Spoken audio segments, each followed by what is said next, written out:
Bonsoir, bienvenue dans cette nouvelle édition d'Information à la une ce soir. Tahiti vise le football pro. L'AS Vénus postule pour la nouvelle OFC Pro League sous le nom de Tahiti United. Un projet ambitieux qui pourrait changer le sport polynésien. Explications et détails en plateau avec notre expert de la discipline, Olivier Huc. Fraîchement sacré au Heiva Taurea, les élèves du collège Makotevane relancent déjà la machine. Cap sur une 9e participation à Toata. Succès éclatant pour l'exposition vente du Centre des métiers d'art. Les 200 créations des élèves ont conquis le public avec des acheteurs rapides dès l'ouverture. VTT, boxe féminine et volleyball, résumé des exploits de nos sportifs à l'étranger dans Teara Sport. On retrouve Oriano Tefao à la fin de ce journal.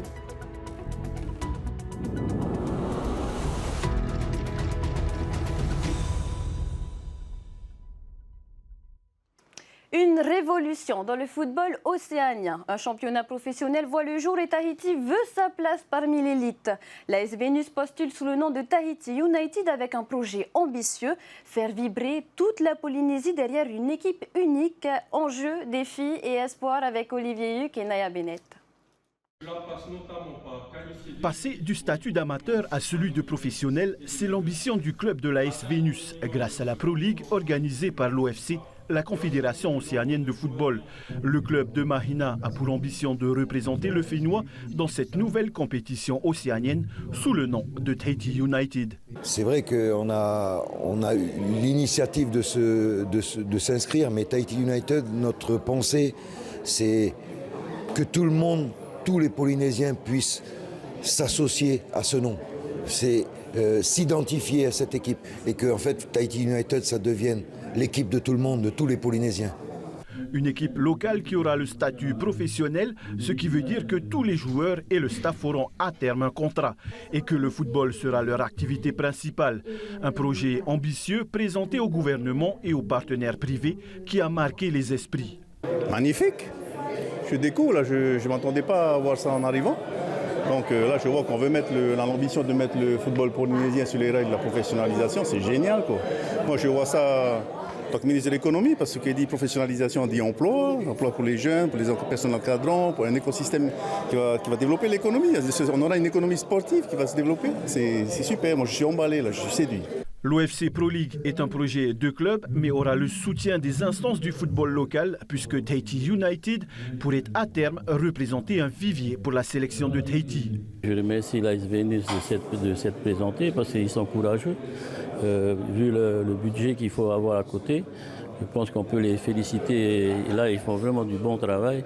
Et je pense que la Fédération tahitienne de football se doit de les accompagner, mais aussi avec l'aval de tous ceux qui étaient présents ce soir. Hein, le territoire, les sponsors, j'espère qu'on va y arriver. Il y a en effet des défis importants à relever avec un budget conséquent à boucler, mais aussi une éventuelle loi de pays pour le statut de sportif professionnel qui n'existe pas à ce jour. Un accompagnement que le pays semble déjà prêt à faire. Et c'est aussi un projet de société, c'est d'ailleurs pour ça qu'avec le ministre de l'économie et des finances et avec également la représentante du président, on est là pour accompagner ce projet. Du coup, c'est cohérent, oui, par rapport à notre engouement pour le projet. Oui, il faut que la puissance publique puisse venir aider, parce que comme je disais tout à l'heure, le club, la fédération, même la commune, eux seuls ne pourront pas faire aboutir un tel projet. Oui, il y a de beaux enjeux. Des enjeux et des défis qui tendent vers l'excellence et la professionnalisation. Le rêve d'être joueur de football professionnel à Tahiti pourrait devenir réalité dans les prochains mois. Je vous remercie, j'ai pas trop de discours. Voilà, et on va plus loin en plateau avec notre expert de la discipline, Olivier Huc. Bonsoir. Bonsoir Athéna. Alors déjà, c'est quoi la Pro League et combien d'équipes en Océanie? Alors la Pro League, c'est très simple, hein, c'est un championnat qui va être lancé par la Confédération océanienne de football dans toute la région et on va avoir des clubs océaniens. Ce ne sont pas les nations, ce sont vraiment des clubs et c'est un championnat qui est prévu sur à peu près 5 mois. Il faut compter la préparation notamment avant, donc c'est à peu près 7 mois jusqu'à 8 mois et le début est prévu à partir de janvier 2026, donc c'est demain. Au niveau des clubs, eh bien, les équipes, il y en aura 8 à 10 qui vont participer à ce tournoi pendant un peu plus de 5 mois. Aujourd'hui, 24 clubs ont déjà candidaté sur toute l'Océanie. Un à Samoa, par exemple, un à Vanuatu, 4 au PNG, 6 à Fidji, 4 en Australie, puisque ça, on va dire, on a étendu du côté de l'OFC la candidature, notamment à l'Australie et peut-être à Hawaï dans les 2-3 ans qui viennent. Tahiti a une candidature avec Tahiti United et donc il y aura un comité de l'OFC qui va décider la validation des clubs entre le mois de juillet, août et septembre 2025 pour savoir parmi ces 24 clubs combien il y en aura, 8 à 10 exactement, mais qui sera représenté dans cette Pro League. Et si la AS Vénus est retenue dans ce championnat, cela veut dire qu'elle ne sera plus dans le championnat local? Alors non, le championnat local, l'AS Vénus continuera de jouer dans la Ligue 1 sous l'appellation de l'AS Vénus. Eh bien, l'AS Vénus, on va dire professionnelle, Tahiti United, ça va être une société qui va être créée. On rentre dans un monde professionnel et donc il y aura une séparation entre les deux. Et les joueurs qui auront décidé de jouer professionnellement pour Tahiti United ne pourront pas jouer tous les week-ends également pour l'AS Vénus. Alors peut-être exception, une reprise de blessure avec un match, mais ça sera très limité pour ne pas perturber le championnat local. Mais en tout cas, ça sera également d'autres joueurs de tous les clubs qui pourront venir, on va dire, devenir professionnels dans Tahiti United. On parle d'un budget conséquent. De combien exactement? Alors, en termes de chiffres, on a quelques chiffres déjà, puisque le budget s'apparente à peu près entre 200 et 250 millions par an. Et on a on va dire, une garantie sur 4 à 5 ans. Donc, ça représente beaucoup d'argent. Les financements viendraient du club de l'AS Vénus, de la commune, des partenaires privés locaux, des partenaires privés étrangers, internationaux qui se sont déjà manifestés, de la FTF, du pays. Bref, il y a plusieurs sources de revenus. Il y a des sources de revenus également pour le prize money, puisque c'est une compétition, donc il y aura de l'argent à gagner, c'est une compétition professionnelle, de la billetterie, parce qu'il y aura certainement des matchs, alors peut-être pas la première année, mais des matchs sur Tahiti, il faudra les infrastructures, du merchandising, en tout cas, pas mal de choses pour pouvoir faire rêver tous nos jeunes de devenir déjà professionnels, pas seulement en France ou ailleurs, mais déjà à Tahiti. C'est un rêve pour beaucoup qui va pouvoir peut-être se concrétiser. Ouais, je suis sûre que nombreux sont les Polynésiens qui rêvent déjà. Merci Olivier pour ces précisions. Du sport, toujours, avec le séminaire antidopage dispensé hier aux étudiants STAPS de l'ICEP. L'ancien cycliste professionnel Christophe Basson a insisté sur l'attitude et l'état d'esprit à adopter face au dopage. Le reportage de Désiré Teivao, Méré Teato et Oriano Tefo. Ces étudiants en STAPS seront dans quelques années des professeurs d'EPS, des entraîneurs ou bien des éducateurs sportifs. Les sensibiliser aux problématiques du dopage et à ses dangers est donc primordial dans leur cursus. Pour ceux qui aspirent à devenir éducateurs sportifs ou sinon entraîneurs sportifs, là par contre ça pourrait les intéresser de savoir mettre des bases en place. C'est la première fois que je sais qu'est-ce que ça veut dire vraiment l'antidopage.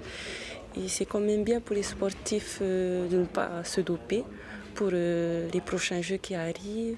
Ancien cycliste professionnel, Christophe Basson est une figure emblématique de la lutte antidopage dans l'Hexagone. Depuis une semaine, il enchaîne les séminaires auprès du public polynésien. D'une part, la réglementation obligatoire, c'est une chose, mais il y a quand même à côté la volonté du pays, et ça, elle n'était pas obligée, c'est de mettre en place de la prévention pour travailler auprès des jeunes et éviter qu'ils aillent vers ça. Face au dopage, Christophe Basson a notamment insisté auprès des étudiants sur les notions de liberté et d'éthique de travail pour atteindre ses objectifs. J'ai eu la possibilité de refuser le dopage, j'ai eu la possibilité de me battre contre ça. Et on travaille beaucoup du coup sur l'attitude, l'état d'esprit de développement qu'on appelle. C'est comment plutôt que se plaindre, aller chercher des solutions qui est à côté, comment je vais travailler sur moi, sur l'engagement que je mets dans ma pratique, l'engagement que je mets dans mon hygiène, dans mon attitude, pour finalement atteindre un objectif, mais en fonction de moi, tout simplement, et tout le travail que je vais y mettre, la valeur du travail. Ce séminaire antidopage auprès des étudiants de l'ICEP vient conclure la première phase de l'opération Starter antidopage lancée par le pays au début du mois de mars. Elle sera suivie d'une campagne de prévention et d'information pour accompagner les athlètes sur les risques et les sanctions liées au dopage. Une campagne d'information et de sensibilisation qui s'étendra sur les 6 prochains mois, après quoi la réglementation antidopage sera appliquée. Un enjeu crucial pour les 38 000 licenciés polynésiens, comme le rappelle la ministre des Sports à la sortie du bilan de cette opération entamée au Fénois il y a une dizaine de jours. On écoute Nahima Temari au micro de Jeanne Tinouroy. Ça a commencé avec l'opération Starter et ça se continuera jusqu'au mois d'août 2025.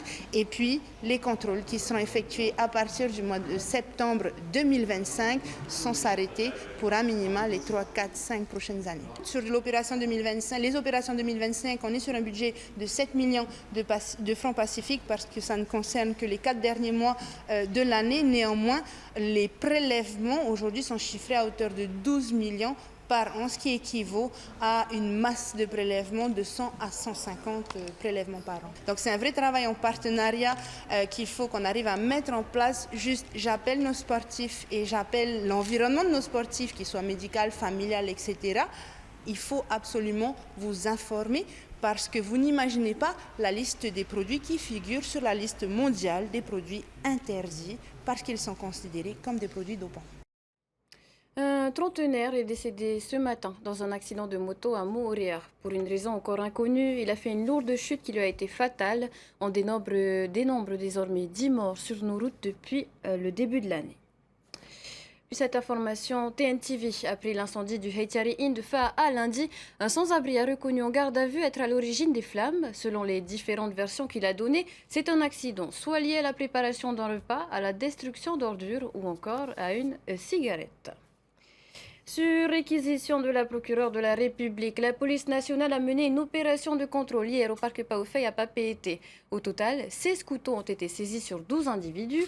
Les forces de l'ordre rappellent que le port et le transport d'armes de catégorie D, comme les couteaux, sont interdits sans motif légitime. D'autres opérations de ce type sont déjà programmées. Carton plein hier soir pour l'exposition vente annuelle du Centre des métiers d'art à Papeete. Jusqu'à 20h ce soir encore, le public est invité à découvrir les créations uniques des élèves du centre. Mireille Teato a assisté à la soirée d'ouverture. Dès l'ouverture des portes, les œuvres sont prises d'assaut. Sur chaque stand, un élève accueille les visiteurs et les renseigne comme un vrai professionnel. Et devant l'enthousiasme de certains clients, les agents de sécurité se montrent vigilants.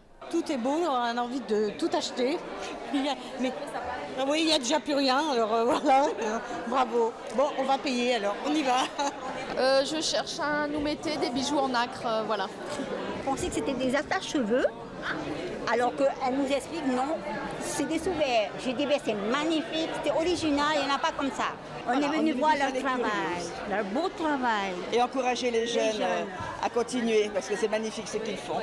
Quelques minutes plus tard, une file d'attente se forme déjà à la caisse. Les plus grands fans de l'événement n'hésitent pas à se faire plaisir malgré les prix qui varient de 5 000 à 90 000 francs. Ils sont très jolis, le bois c'est du mangué, c'est très beau. Et voilà, et puis ça fait plaisir de voir des jeunes qui font des beaux produits locaux. C'était à l'origine pour un anniversaire, mais c'est très difficile d'offrir quelque chose qui nous plaît aussi. Mais ça sera des cadeaux de choix. Et ça va être partagé, je partagerai. Non, c'est un flash. Je l'ai vu en rentrant. C'est un peu comme un coup de foudre. Il y a longtemps que je n'étais pas venu. Toujours très beau ce que font les élèves. Cette ferveur du public, les élèves ne s'y attendaient pas. En vrai, ce qui m'a fait plaisir ce soir, c'est de voir toute la foule qui ont pu venir au moins à cette expo-vente. Tous les œuvres sur mon stand, ils sont toutes parties et en vrai, ça va, je suis content au moins de cette soirée-là. Oui, c'est une réussite ce soir. Après un premier prix au Heivataurea samedi dernier, les élèves du collège Makotevane n'ont pas l'intention de s'arrêter là. La troupe a décidé de rempiler pour une 9e participation à Toata. La préparation pour l'édition 2026 est déjà en marche. Laure Philibert et Matai Horei ont suivi ces jeunes artistes déterminés. C'est l'heure du bilan pour la troupe du collège Makotevane.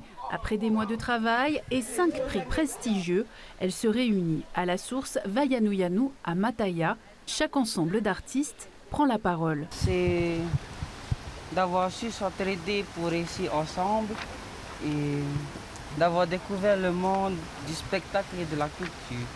Le collège Makotevane n'a pas raté une seule édition du Heivataurea depuis le lancement du concours. Repartira-t-il à la conquête de Toata l'an prochain? La décision est soumise au vote. Oui! Et si déjà les équipes posent les bases de l'édition 2026, la vingtaine d'élèves de 3e tournent cette page avec émotion. J'étais ému parce que c'est quand même notre dernière année. Même s'il y avait des hauts et des bas, on est resté positif, la tête haute. Et le point à améliorer, c'est de toujours rester un groupe, un seul groupe. Si les premières idées de thèmes cheminent, c'est aussi le moment de désigner les successeurs aux fonctions stratégiques. Qui sont ceux qui vont prendre la relève, puisqu'il y a un cycle qui se termine et on reprend avec des nouveaux, quoi. Et surtout, c'est la passation des rôles dans le Heiva Taurina. C'est ça aussi qui est important. Et tout se décide en mars. Avant de clore définitivement la session 2025, la troupe devrait interpréter quelques chants lors du Heiva Himenetumu le 17 avril prochain. Et comme chaque jeudi, tour d'horizon des exploits de nos sportifs à l'étranger, place à TR Sport.